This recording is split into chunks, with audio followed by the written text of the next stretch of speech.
So let's see, we're coming up on 12 o'clock and Nicole is back. So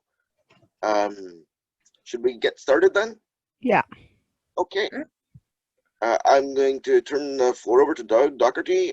Doug is Tetra's program assistant, and I believe Nicole is going to be joining him in this presentation. So take it away, you guys. Okay. Okay. Anyway, hello. Welcome to TetraCon Stream 2, where we are speaking about TetraNet, which is a forum dedicated to the coordinators and volunteers to communicate online. I will be presenting with the lovely Nicole Yamchuk and possibly our national coordinator, Eric Molendyke. But as always, he's wearing so many hats. He's as in Ghostbusters, you might say, crossing the streams, which in Ghostbusters was a good thing. More power to him. Give him credit. I probably would have said he's having technical difficulties again, so he might not show up. Well, all right. Well, okay. In any case, so I think what we can do is we can start with TetraNet. Oh, the host has disabled my screen sharing. Is there a way for me to share my screen? I think Jordan has to stop sharing his first. That's probably what it is, yeah. Give it a try now, Doug. Sorry about that. It is still disabled. Well, what I can do is I can start speaking about, so I mean, there, you know, with using email and whatnot, I mean, that's, people have become rather efficient with that these days. But with TetraNet, what's happened is that we have an exclusive forum, a private forum, just for, once again, the coordinators and volunteers all to commingle online and to share ideas, to share some problems, to get solutions, and just to communicate the inner workings and infrastructure of Tetra itself. So it's actually quite a powerful tool. At this point in time, we have 87 participants on TetraNet, and I would say one of the champions of TetraNet is actually Nicole Yamchuk, and she makes great use of TetraNet, and I thank you for that, Nicole. Yes. Try sharing your screen again. There we go. Okay.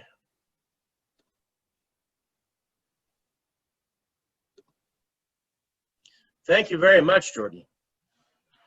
All righty. So here we are looking at TetraNet, but before we get started, I would just like to go over some housekeeping. You know, basically, the conversations that we have on TetraNet, they set the tone for every new arrival that comes on, every new participant. So in helping us influence the future of this community, try to engage in discussions that make the forum an interesting place to be. And here comes Eric. We have the trifecta. Welcome, sir.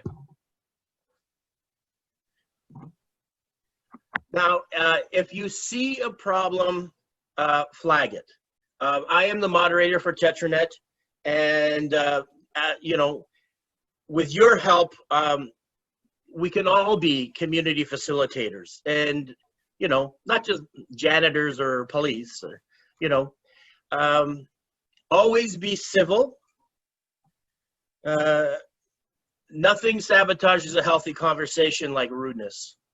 So don't post anything that a reasonable person would consider offensive, abusive, or hate speech. Keep it clean. Don't post anything obscene or sexually explicit. Respect each other. Do not harass or grief anyone. impersonate people or expose their private information, please. Respect our forum. Do not spam or otherwise vandalize the forum.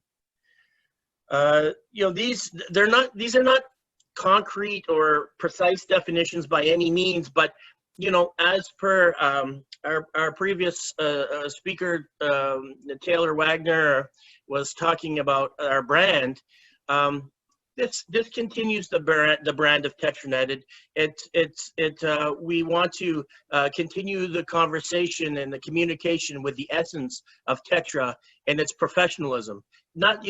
And I know that I'm getting more into the corporate side, which we don't want to be, but there's just some housekeeping that we want to go through before we move forward, right? So just to keep in mind, TetraNet is powered by you, the coordinators, the volunteers. That is what it's all about. It's about sharing, it's about ideas, it's about problem solving, solutions ultimately. So, can I quickly add something to that list of everything TetraNet is? Yes, now, for everyone who hasn't met me yet, I'm Nicole Yamchuk. I'm the Prairie Regional Coordinator here with Tetra. As Doug mentioned, I'm a big advocate for TetraNet, and the reason that is because it is a tool that brings the Tetra family closer together. That connectedness, right? When we have a question, and I'm sure that we're going to get more into it, but when we have a question, instead of going through 16 people to find the answer that we need to be able to move forward with whatever it is we're working on, this way, you can connect to anybody and anybody can give feedback that we might have not heard. So that honestly, it's about, for me, it's family connectedness within Tetra. So I just wanted to add that because that is really my MO for being such a TetraNet person. Hello, guys. Hey, how are you, boss? Good, good. Doug, you sounded like a boxing referee. Keep it clean and protect yourself at all times. But yes, on what I like on TetraNet, if you go back a page there, Nicole talked about it's like a family, and one of the things that I've heard in my role through Tetra is the volunteers love to create ideas, and what they really like is an exchange of ideas. And if it ever possible, they'll say, I don't want to reinvent the wheel. So one of the things that I caught my eye right away is where it says help, exclamation mark. And really, TetraNet is a way where you can ask our coordinators or our volunteers can ask for help.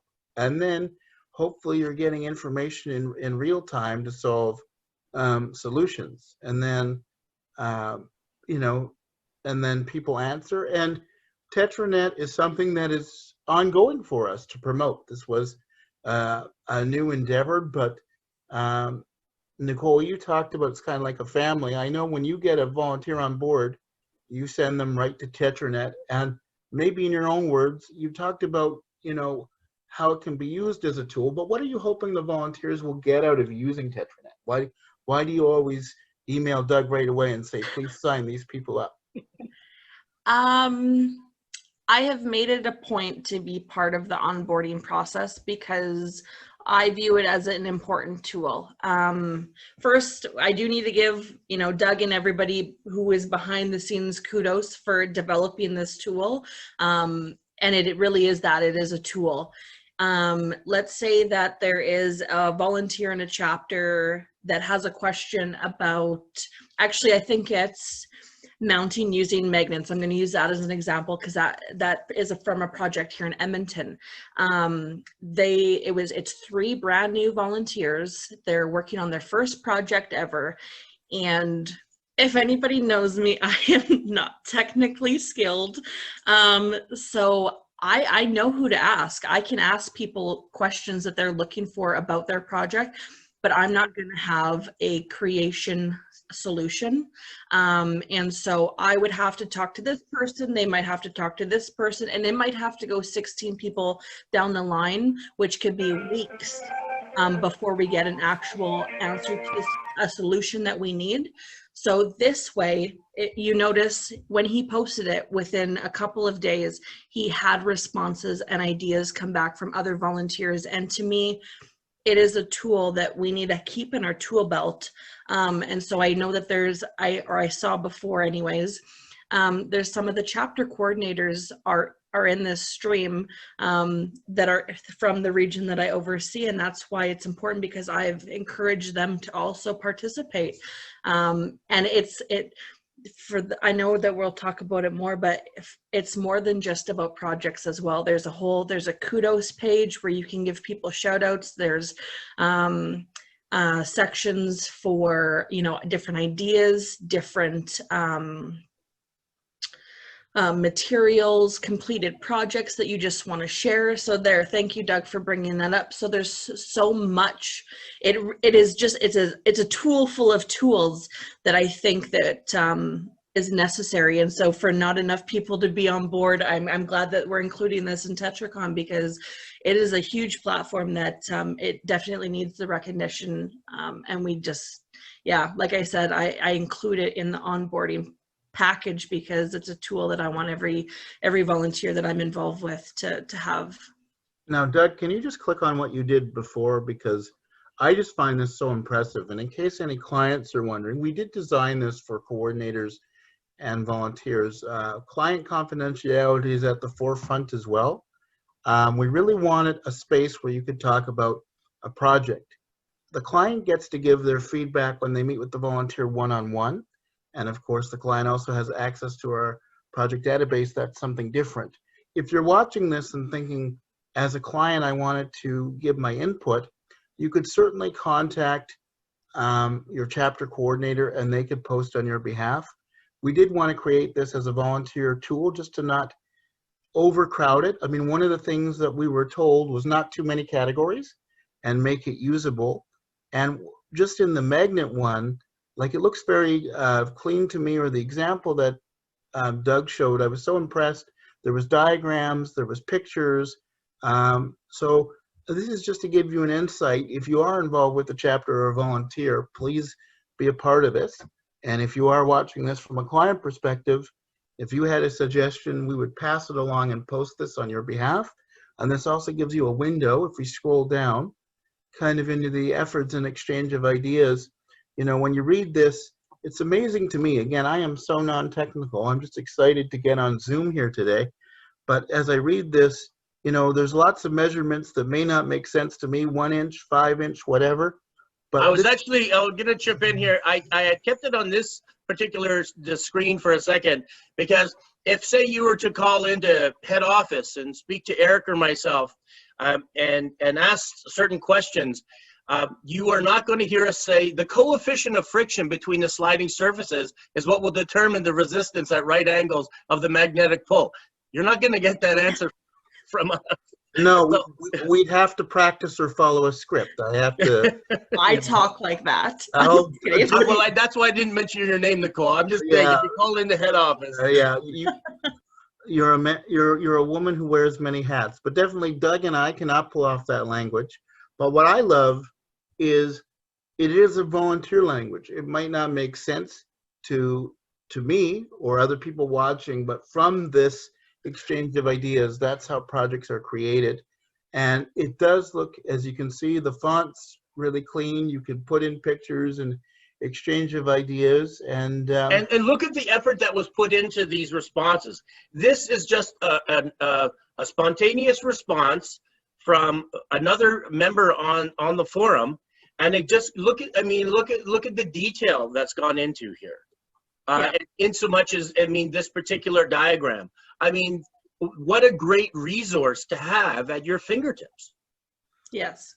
Yeah, and literally that's why I call it a family, right? It's when they are addressing another person's problem with let's say it's with this project, it's met with, I understand where you're coming from.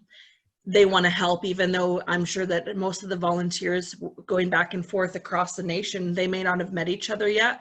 So that's why it's so, I don't know, it's fun. It's interesting to see the collaboration, and it's honestly, like, I know that it's housekeeping rules and we'll still monitor it, but I don't see any negativity. It's met with, I get it, how can I help? And that's why I love it. You're welcome for such a well thought out response. I wonder who did. Yeah, sorry, who Doug, said was that you? Was me sneaking in the back. Is that Well, is that Doug Brown? Yeah, that is. Hey, Thank you, sir. thank you, Doug. The other Doug, as we know each other. Yes. Yes. Well, Doug is one of our super active volunteers in Calgary, and Oh, yeah. he definitely knows how to problem solve with the best of them. And Doug is a guy who is passionate about details and good project reports because that helps lead to successes. So thank you very much, Doug, for that. Now, I wanted to point out how TetraNet helped me. Now, you'll see the views on this new expense report format that I posted some months ago. It actually got another view today. And this was in regard to just the way that we process our expenses internally. And I mean, it was such a valuable use of information to get people's responses in order to form how our new systems got into place. So, I mean, you know, we had, it was invaluable, the response. And it continued the conversation with at head office as well. And we had so much more to think about in order to make it an inclusive system. So thank you to everybody. And here we go, one of our stars, Nicole Yamchuk. And I think we also have one of our superstars here, Doug Brown, along the way. But yeah, it's just so helpful. So let's go back to our categories. Have we gone over all the categories? Can you do that for us? We can do it more step by step, and that's exactly what I was thinking. If we could do sort of a Jeopardy style here, we'll just list the categories. I mean, we have what is TetraNet, but we've gone over that a little bit. News and updates for 100, Eric. Okay, so tell me, Doug, what is the news and what can I post? Well, one of our recent posts is a reminder for a chapter meeting online. Now, this is just to bolster any of the other reminders that we've given the Vancouver chapter. And once again, it comes with the link and, you know, just kind of, you know, details what's happening there. So that's something that can be useful. And who knows, you might even have another volunteer from another chapter or coordinator chiming in, which, hey, why not? And of course, that's a meeting that I'm going to be running, so I better remember to show up to that. And me too, because you're my boss and I don't want to make you upset. Well, there you go. So, but I'm sure our volunteers will come up with good ideas. I see some things about, so on here you can also post about projects. I saw bocce ball. I even see one that says Justin Trudeau asking for help. Well, so actually, that was interesting. There was a couple that were actually very related to COVID. And when COVID came about, and you'll see the dates here in March, and that was all, there was just calling to engineers. I mean, this is some pretty key stuff, right? Here we go with Doug again. And this was a call to action for, I mean, because, I mean, the geniuses that we have on tap with Tetra, it's amazing. And so why not make a plea to help with the COVID initiative and come up with some new ideas for ventilators, right? Because, I mean, that was a really key thing. There was a dearth of ventilators across the country. And this was the call to our experts and engineers to help with the innovative and inventive ways to adapt other materials and machinery to become ventilators. And it had a good response, right? So if you scroll back, what are some of the other, for those who haven't used TetraNet before, what are some of the other categories?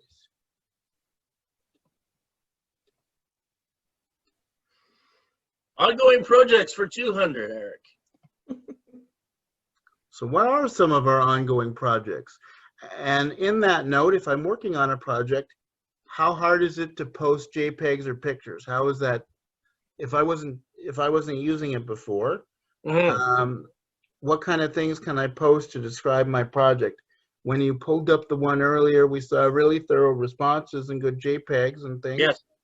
How am I able to upload that to the forum? Okay, well, actually, that's a good point, because when this forum was originally developed, it did have limitations to just JPEGs and whatnot. What I worked with, partly with David Fong, our operations manager, was to widen the scope of the different types of media links or files that you could upload. So I think we might be able to find the question. I guess my question is it now a fairly easy process? Well, ultimately my answer is that we have developed this particular forum to accept almost any type of file for media or image that is necessary. We've really worked to make it possible to go way beyond JPEG, whether it's an Adobe file, sometimes a Word file, and you know, I was going to try and get into the specific type of files, because there was a conversation in regard to that specifically, but if you don't want me to bore you with those details, I won't. But essentially, the answer is it's wide open as far as what you can post. I think that's a good answer. Just wide open. That's the key. Yeah. I think for the non-technical is that you can do JPEGs, you can do videos,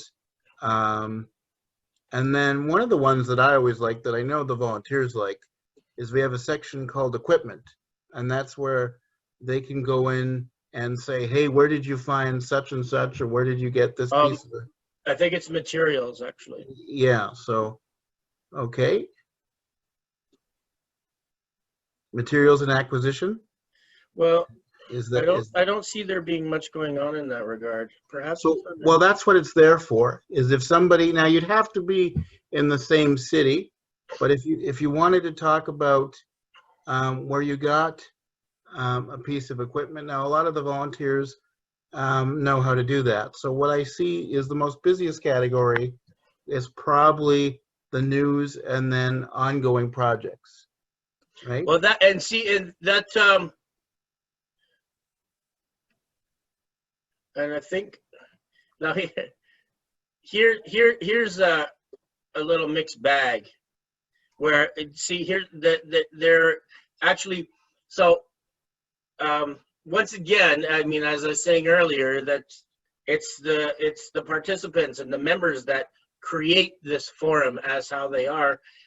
So we under uncategorized, that's where, you know, we have some people you know, posting in regard to certain questions or what have you. So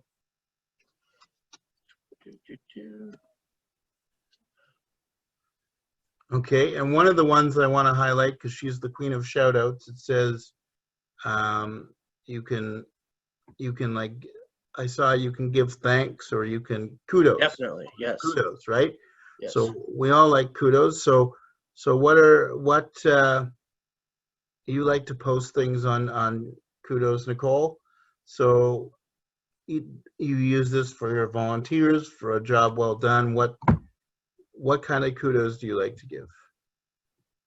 Well, for anybody who knows me, I will always look for the best in people, regardless of who they are and what's going on. And so I genuinely believe anybody who's involved with Tetra, they have an amazing heart. And to me, that is all that I see. I don't abilities or criminal record or whatever you want to put out there. I don't see that.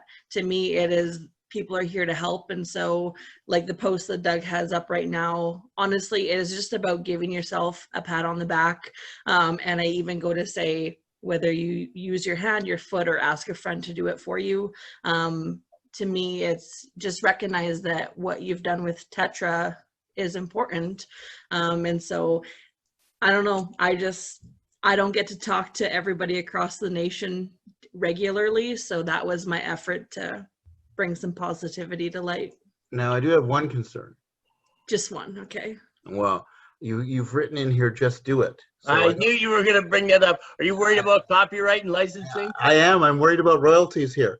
Okay. You know, we have Glenn Barnes and other fundraisers on, and I don't know if we're quite ready to compete with Nike yet. But never. Well, I was actually going to use this post as a segue into TetraBase, and the reason that is that Nicole mentions use your hand, use your foot, ask a friend to do it, and I think that's an ideal segue into introducing TetraBase, and we were going to bring up an example of a virtual project, a virtual request for assistance that the project was designed by an engineer and then done in a virtual fashion. So, you know, use your hand, use your foot, ask a friend to do it.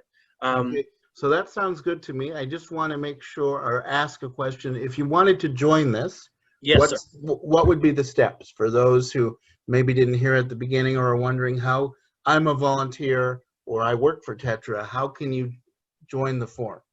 Reach out to your regional coordinator. Your regional coordinator will pass on your information. From there, they will pass that information to myself. And then what I do is I generate an invite. And then sometimes what I'll also do in addition to that is I'll create a link specifically to your invite, just in the event that it goes into your spam box or something, which can happen. So reach out to your regional coordinator. If it's Nicole, trust me, she'll make sure you get on there. Yeah, And, I was going to say, working at the head office, we can both proudly say that the regional coordinators hold us accountable. oh, definitely. Yes. They want those names up there. And I work for the regional coordinators, and I will assist however I can. Yeah, so perfect. So Doug, we'll let you transition over to the base, because this is for everyone, and definitely it's client driven because we're posting completed projects that were based on client requests. All right, so first things first, we will be discussing TetraBase. Oh, do I have somebody's in chat here? Oh, that was just me. I just put my email in case anybody in the prairies wanted to reach out. I didn't want to cut you off, but no, hey, no problem. I just a notification. And for full clarity, you've said even if they're not in the prairies, Nicole will still talk to you. So if yes, that's true. If you happen to be watching from other parts of the country, she will say hello. So yes. Even if you're helping from anywhere in the world, I'm pretty sure I'm still going to help you. So yeah. You might have to learn some new languages, and hey, could be some unique communicating, but you're definitely to respond to all correspondence that's friendly and cordial. Okay, so TetraBase, as we will see, is essentially a catalog of devices that have been assistive devices that have been designed and built by engineers, volunteers, and now sometimes the clients themselves and or friends or family of clients in the time of COVID-19. So let's get started. First things first, we need to go to our Tetra Society of North America website, which is tetrasociety.org, as we see up here. And all you need to do is go right to solutions. Now you'll see the drop down gives you a variety of choices, but honestly, if you just press on solutions, it'll go right to TetraBase. How's that for a solution? And Doug, even if you go back, if you go back and you're like me and you're not smart enough to hold your cursor over drop down menus, or you can scroll, just keep scrolling right to the end of this page or near the bottom, and you can get to our base that way. So when in doubt, click on the magnifying glass to see what you can find. Thank you, Detective Molendyke. All right. Well, now, first things first, I strongly suggest you go to the bottom, near the bottom of the screen on the left, and view in full screen mode. It just makes it much more accessible as far as I'm concerned, and more functional. Now, you'll see that we have a number of devices that just pop right up, and they're at random. Okay, but what we're going to talk about here today is using the filter. The reason being is that we're going to assume you're looking for a specific assistive device. So instead, I mean, we have almost 800 devices posted on this catalog, the TetraBase. So, you know, to go through them all. So I would suggest that you use project name. The reason being is that, as you can see, the assistive device is generally posted as the title. Okay, so one of the more popular items is a cup holder. Well, let's maybe just put cup. There we go. My rule is always to keep whatever the search word is as short as possible, so it doesn't limit the amount of options that pop up. Because sometimes if I submit a project and you submit a project and Doug Brown and Glenn Barnes and we all submit projects, we might submit the same sort of idea and modification, but what we label it might be different based on the need or the client or the area. So that's a great point. And that was case in point, because when I put in cup holder, we came up with 2. When I put in just cup, we've got cup holders aplenty now, which we knew we had. Yeah, so if you look right there at the page, the second last one is cup dash holder, and the last one is cup holder, no space. So very diverse in how we even write it down.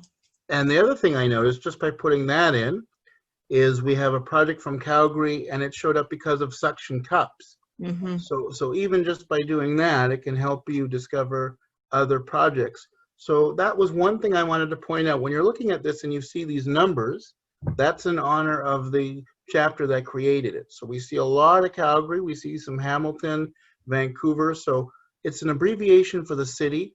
The number is the year the request was received, and then the number of that request. So for example, Calgary 14, they received that in 2014, and that was their 48th request for that year. That's what that number means. Exactly. And actually, it's interesting. Anybody that was part of the previous stream with Taylor and her social media, she used as an example of creating a Facebook post an adaptive crib, an accessible crib, and then this brings us here to, because honestly, I don't think it's first in people's minds that items to do with parenting and accessible devices or assistive devices is something that's available that often. But here we go, we're looking for a cup holder, and here we go, we found a bath chair, you know, to help with the parent. I mean, it's just, I just love the fact that, you know, we reimagine what is possible here at Tetra. So what if, Doug, you really wanted to, you're new to Tetra, so and let's say you did live in Calgary and you just wanted to focus on searching stuff by Tetra in your city. Great idea. What we do is we go back to our filter, and we go straight to, we scroll down to chapter.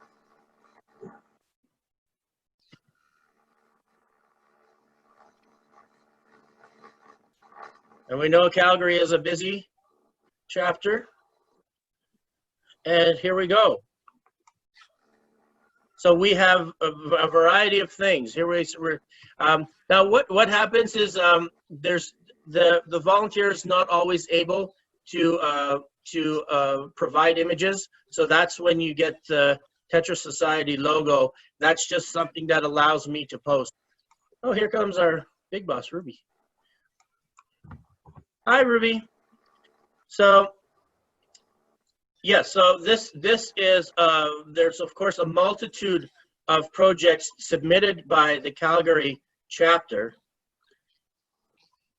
And you can see all different aspects of daily living. And if we scroll to the bottom, what I always like too is a lot of the cost is minimal to make said devices. So when we started the base, part of the, and a mention to Tom Parks, the Calgary coordinator, who has helped facilitate getting this information. One of the thoughts was, if you are technically skilled, and again, that's not going to be me, but I know that Ron Balako's joined us, and he's a problem solver. One of our thoughts was maybe you could find information on the base and then go ahead and build your own device. And what I really like is it's either minimal cost, or if it says zero cost, that means a volunteer was able to find it in their scrap material, and or they donated their time or the cost. So, and Nicole, is there anything that we're missing? Because I know you've written quite a tutorial on the database. So what else would you want people to know? So one of the things that I referenced the base for, TetraBase for, especially when I'm bringing on new volunteers within a chapter, I'll tell them to navigate it, and we'll go through processes like this. But I want them to know that when they're working on projects or they get a new project come up, they can search the base. Like we search for cup holder. That's a very predominant request that we have come in. But I like if they can look at it and find possible options or ideas just through looking through the database, you know, they can connect, right? Because there's the contact information there. So this, very much like TetraNet, is, I find, very great platform or tool. I like the word tool for volunteers to connect, right? So if all of a sudden they're like, oh, like that's not it, you know, the first one there is the recliner riser. So maybe they want something similar, but what they're working with is going to be a little bit different. They can reach out to whoever's listed. So here's Tom Parks in Calgary.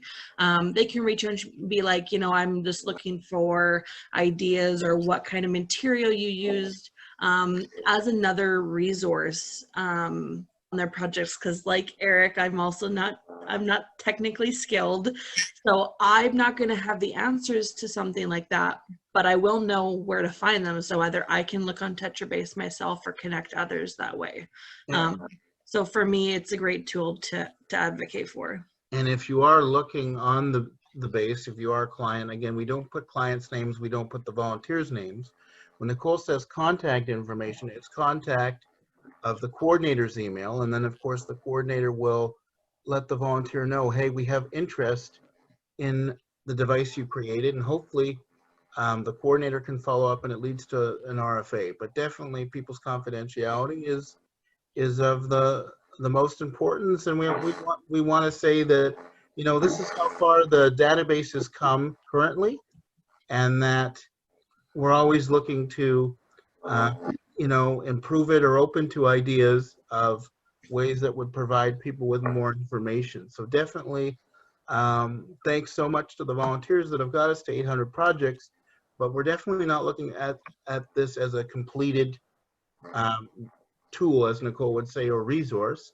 It's always going to grow and change. Mm-hmm. Now, Doug, I just wanted to reiterate a few things that we've gone over.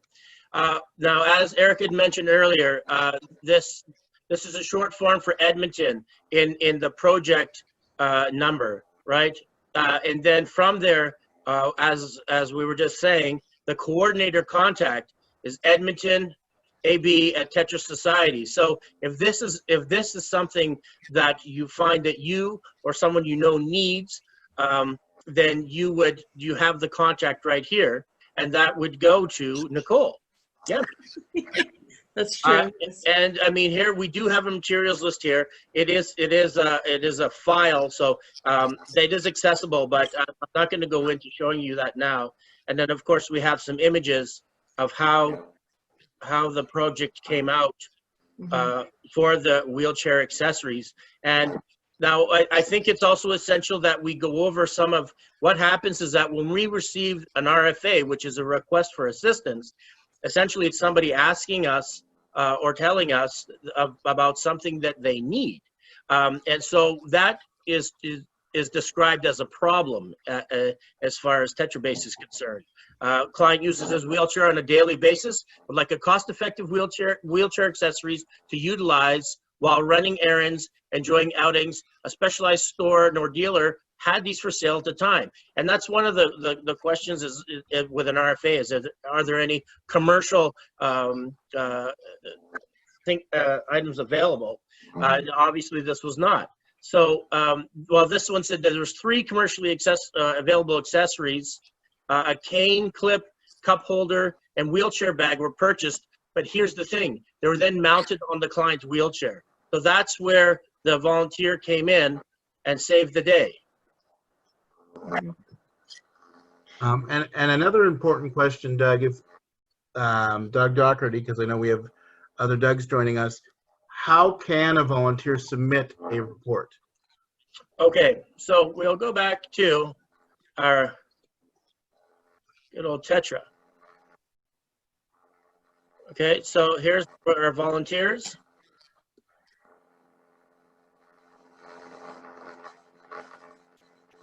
Now, if we just scroll down on the right here, we have volunteer resources. All right, so if you have recently completed a project, please complete our project information form. And now we have our TetraBase entry form. Once again, we've got the project number. Once again, this could be Hamilton. This could be Calgary. So whatever the case may be, and then but you'll be assigned a project number by Eric in any case. The project name, once again, or your chapter coordinator. Yeah. or your chapter coordinator. I'm sorry. Yes. Yeah, it doesn't have to be me. But, Right. Each chapter has their own, knows which number they're on. Right. Of course. Of course. The project name is generally the device which has been designed or installed for the client. Now this is an option that now these are people that are already in our database. So sometimes the volunteers want to be on the database, but it's not typical for them to do that. The problem, sorry? And that's not publicly. When you're in the database, you won't see the individual emails. That's just sort of helps us internally know how to access the particular individual that assisted at that time. Yeah. The problem, as I said, when a request for assistance come in, we're asked what their needs are. So on the TetraBase, this is described as the problem. So we can go back to examples of that again once we get to the TetraBase. But so this is essentially the date completed. Of course, you can add whatever chapter it happens to be, all of the many chapters that we have. And if it's not on the drop-down list, Doug, can you enter it in?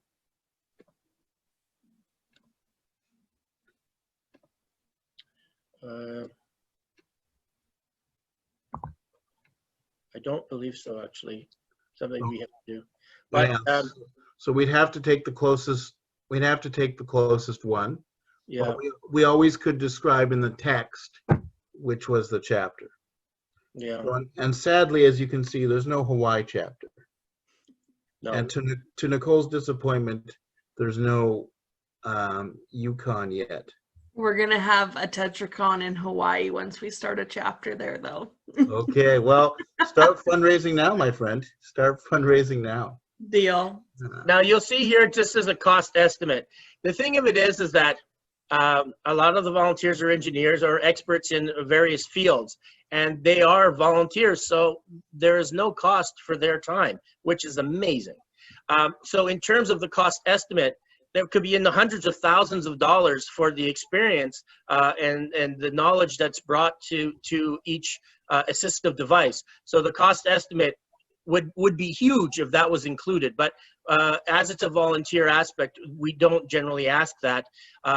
Now, as it's a cost estimate, basically the expenses incurred by the volunteer in order to create the assistive device, these are the costs that are put in there, materials they've purchased, and then sometimes there's the odd bits and bobs, screws and bolts and nuts that they happen to have on hand that may not go into this cost estimate. So it's a roundabout cost, but as Eric was saying, generally it's very cost efficient because it's more about ingenuity and as to how these assistive devices are done.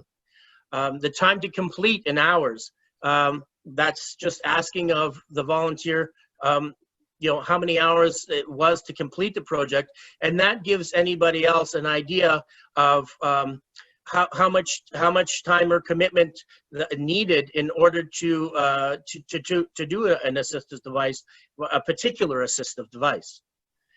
Images. This is a pretty key factor. Because as you see on the TetraBase, you know, each project, you know, it allows for these images, and it allows you to see what it is that that has been done. If there are no images, of course, it's the Tetra device logo, Tetra Society logo that comes up. But so that can be very helpful in many ways. The materials list, once again, can be helpful for any other volunteer that it wants to create a similar or same assistive device. So if it's possible to attach that file, it's usually a Word doc, but it doesn't have to be per se, then it's a helping hand for any other volunteer that wants to create a similar device. Contributions is an interesting one, and it's good in as much that sometimes I've known of volunteers that have created, say, an adapted bike or something of that nature, and they'll post that, you know, there's a local bike store that contributed a frame or sometimes a few frames, and it's nice to give them a shout out. You know, there you'll see in coming up. We've actually added that in a virtual assistive device that was done. It was actually the spouse of the client, his wife in particular, that helped to process and make the assistive device possible. So she was put in the contributions. But that's that section where if you find that there was a shout out in some way, if there was a store or a company that donated some items in order for you to make the assistive device and ultimately to make it the most cost effective, then it's great to just put them in the contributions section.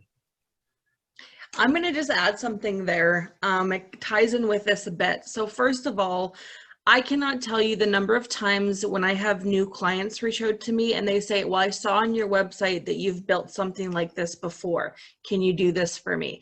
And I know that they're referring to TetraBase. And that is why I'm trying to advocate very hard within all of the Prairie chapters that we need to, every completed project, I would love to see get put on here, because like you guys have said, the 800 projects that are on here don't even cover everything that we've ever done. Yes.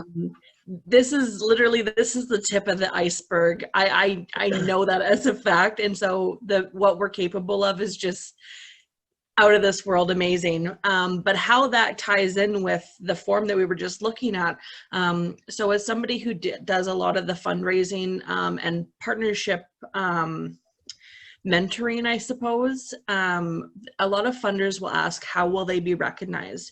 And so if I can guarantee them, maybe not on our funder list, right? If it's only, maybe if they can give us a discount on some sort of hardware for a project that we're working on, I know that I can give them recognition right there with the project on our website. So that's something else that I like just about that form.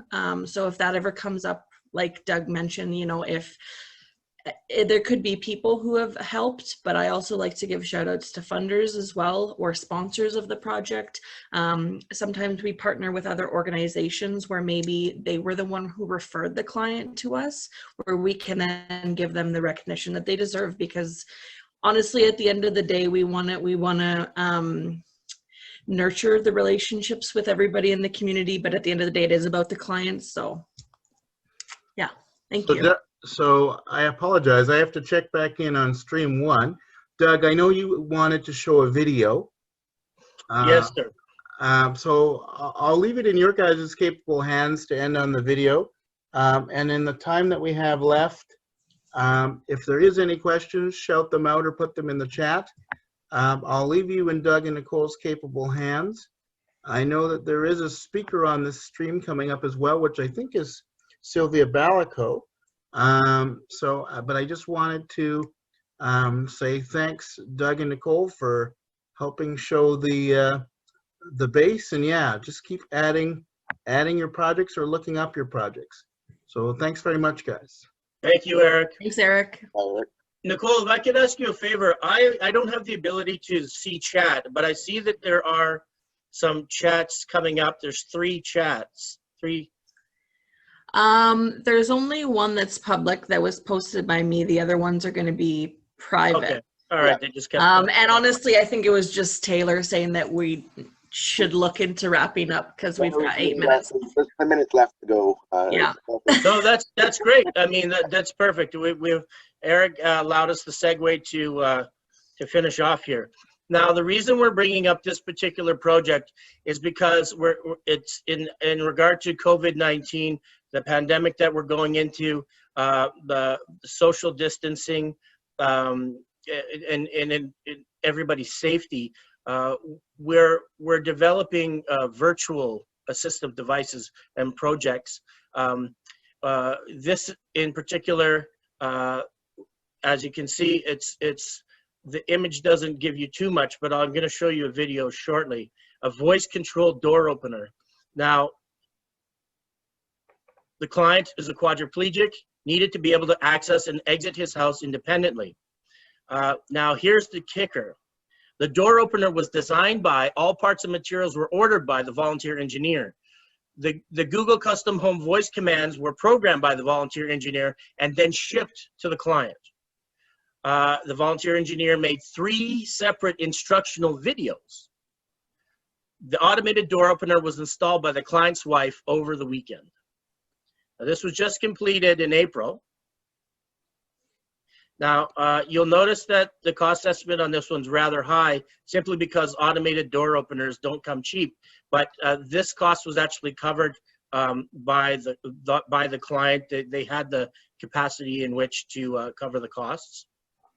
There is a material list here, but this is an image of the Wi-Fi module that was used to communicate with the Google Home. But if you'll bear with me, we'll just wrap up with this video.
Okay, so in closing, I just wanted to highlight the fact that the video we just watched through TetraBase, that's accessible to anyone that comes to the tetrasociety.org website. So, it just opens up the doors, if you will, to possibilities, to reimagine what is possible as we do at Tetra, and to let you know that these virtual projects and or these assistive devices, if it is possible for a volunteer to engage, is possible.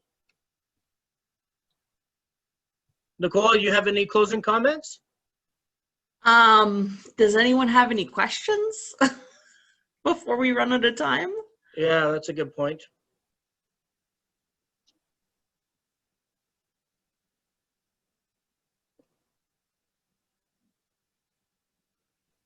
I feel like we covered it. Honestly, I think everybody is now aware that I'm a big advocate for these two tools. So, yeah, I hope everybody. When you say two tools, you don't mean Eric and myself, right? Maybe. No, I'm just kidding. No, TetraBase and TetraNet. Yeah, if anybody needs help navigating them, I mean, Doug, myself, Eric, or any of us, really, we're here to help.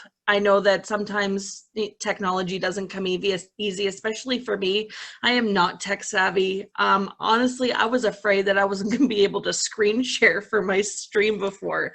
So we do our best, and honestly, accessibility, it's not a joke. We all understand completely that what somebody can do, not everybody can do. So if you need assistance with navigating, please reach out. We're here. We're here. I do have a question. Go ahead, yes. Terry. I was wondering, are there any projects that you don't want to see? The only limitations are that if you are going to post a client where an image where the client is present, you need to get their permission, and then of course be especially cautious if there's a child as part of the assistive device or created for a child, to make certain that there's full approval and acceptance of their image being online. That's really the only limitation I think of. So for my rule of thumb, Terry, what I do is I make sure, or I try to encourage at least, that volunteers, because typically it's the volunteers that are going to be hands-on with three targets to come in, bolster the forward. Of course, Bill Zito worked in Columbus for a long time. They're going to be the ones who are hands-on with clients as well as the device. So I just try to encourage them to take photos from an angle where maybe they're not going to catch the client's face, especially if it's a child, just because, even if they agree to it, like Doug said, we do need their approval to post it. But all of a sudden, if down the line, they're like, you know what, I really don't want that posted of me. If we can have photos that don't include their face, that's kind of my go-to answer. Good. And so would you like something in writing? Typically, I'll ask them either over the phone or electronically and get their approval that way. And as part of the RFA, there is a specific question as to whether an image can be used of the person or not. So Right. They answer it initially, whether they do or not. If that changes, then yes, have something written. But that's part of the waiver as an RFA.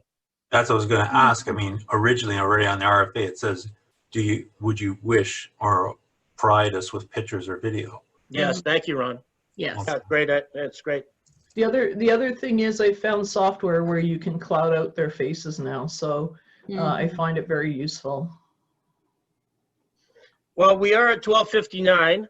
I thank you all very much for your contributions and your time, and I guess the stream will move on. Thank you, Doug, Nicole, and Eric. And yes, it is now 1 o'clock, so it's time for the final presentation.